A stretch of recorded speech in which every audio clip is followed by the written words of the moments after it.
Hello everyone, this is Crota giving you a shoutcast between SlayerS's BaekHo and Fnatic MSI's TT1 here on Shakuras Plateau. BaekHo spawning as the blue Terran player, and over here on the top right hand side of the map. Meanwhile, we have TTI spawning as the red Protoss. So this is going to be Protoss versus Terran here on Shakuras Plateau.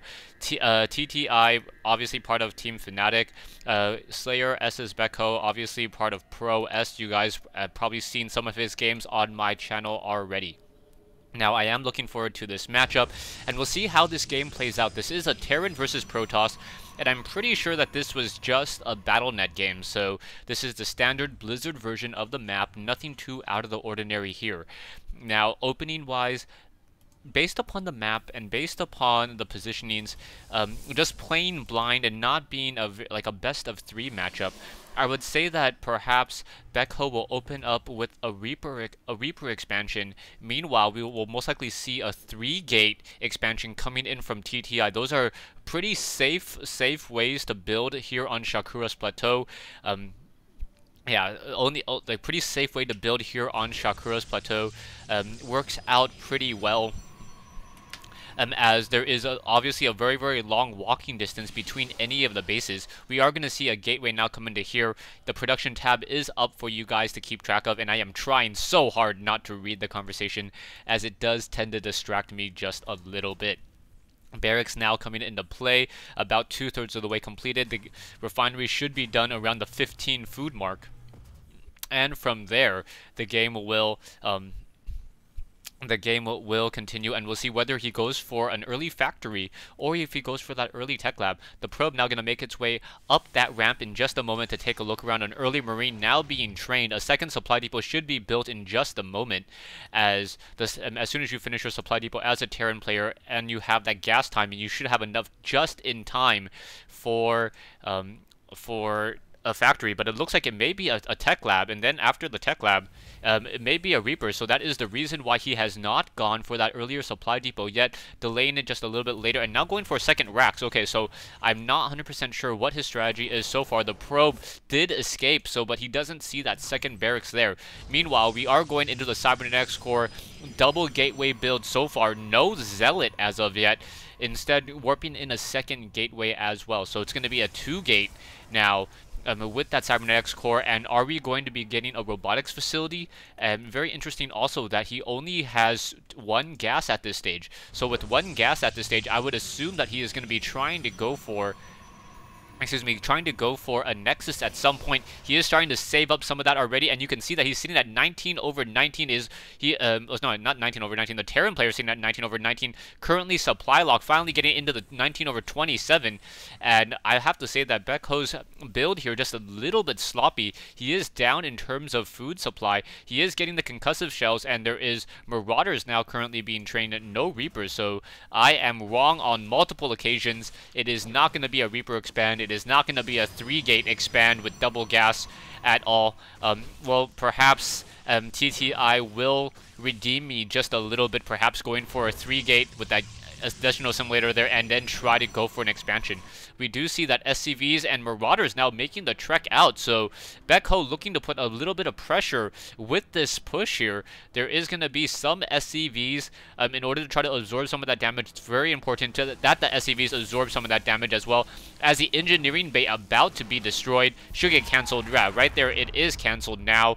And now what is going to be built on both sides? We may get a Nexus, we may not, as the Marauders now making it up that ramp, and getting a lot of damage onto that Stalker. The Stalker with that concussive shell, and a nice force field, but still not enough, as the units were able to shoot just beyond that ramp there. The concussive shells doing their job, shooting a unit in the back. And now SCV going to make it up that ramp. SI now needs to play a little bit more safely, as the force field not going to be able to come in time. Not enough energy for a force field at this stage, as the SCV is now trying to run away. They will be able to. BaekHo should perhaps start to repair each other with those SCVs, as 3 Marauders now going to try to walk up that ramp. SCV is taking some damage there, but a misplaced force field and that is going to be a problem. The Marauder now trying to turn around, trying to fight back. It looks like the Marauders are going to be able to get some damage. One Zealot now taking damage as well, as it is caught on the wrong side. And now the Stalkers will be able to perhaps counter this attack force now. The Marauders trying to go after the more expensive, lower hit point unit. but that sentry down to 6 hit points, able to barely survive, and will slowly be able to regenerate that energy and perhaps cast Guardian Shield later. We are getting that command center over here, so it is going to be a 2 racks expansion by BaekHo. Meanwhile, we already have an expansion coming in from TTI as well. That early aggression didn't really pay off as well as BaekHo was hoping for. Taking a look at the losses are slightly higher for the Terran player at 800 versus 625 as TTI continues to warp in reinforcements.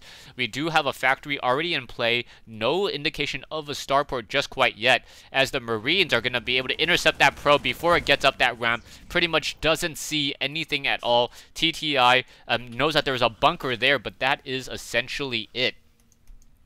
So BaekHo and TTI now transitioning into the middle portion of this game right now, as that early aggression has stopped, and now they have to really be thinking, what am I going to do to try to gain a lead at this point? TTI opening instead with additional gateways. He is not trying to go for any tech buildings, instead going for a 6 gate off of 2 base, but a Reaper now coming in, and that Reaper already has 3 kills already, going for a 4th kill. Is it going to get a 4th kill? Yeah, 4 kills there, and that Reaper now just runs into a group of Stalkers there. I had so much more hopes for that one Reaper, but that one Reaper, 100 resources, able to shut down 2 probes, which is a pretty significant advantage, as I'm sure most Terran players would gladly trade 1 Reaper for 4 probes all day long, as it does give you a significant economic advantage.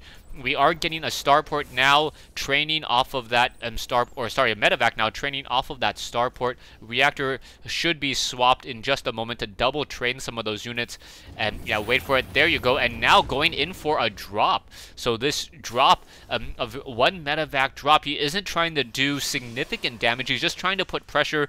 But if he does deal significant damage, that is just icing on the cake at this stage, as the Marauder now makes its way over. And this is going to be a bad time for TT1 to move out. TT1 moving out at just the wrong time, and now the medevac going to start dropping Marines and Marauders straight into the space as the Marines are being stimmed, and there you go. The Marines now chasing down over here. It looks like the army does not care. Going to instead of trying to put pressure on the front door, as the Marines are just going to be able to have their way inside the space. The Stalkers and the sentries realize that this Zelnaga Watchtower has pretty much revealed what is going to be happening, as there's already a proxy pylon over here, so this 6 gate pressure going to be coming in already. The Marauders and the Marines already lifting back up onto the high ground, so this is all going to be a tactical retreat now, as the Marauders and the Marines perhaps going to try to get some damage over here. So a nice tactical retreat as the SCVs, and there are not going to be enough units. BaekHo now going to try to make its way down with those SCVs. SCVs absorbing a lot of that damage so far. The Marines staying just out of combat range as the force field was blocked, trapping some of his own units as well. So 2 additional Zealots were lost on that side. Meanwhile, back over here, TTI now in a dangerous situation as well, as he has lost more probes than he would like to admit to. And now, as these Marines and Marauders are finishing off this battle over here, he has to be very careful. BaekHo does not have that many minerals, or sorry, that much mana or energy on that medevac left. So the Marines and the probes now just trying to go after, trying to exchange battles even further, as a group of units is now on the low ground here. And now there's the GG from TTI. So TTI moving out at just the wrong time, underestimating 1 medevac and 6 Marines and 1 Marauder. When those units are able to just run around inside your base for so long, a lot of damage can be dealt and will be dealt.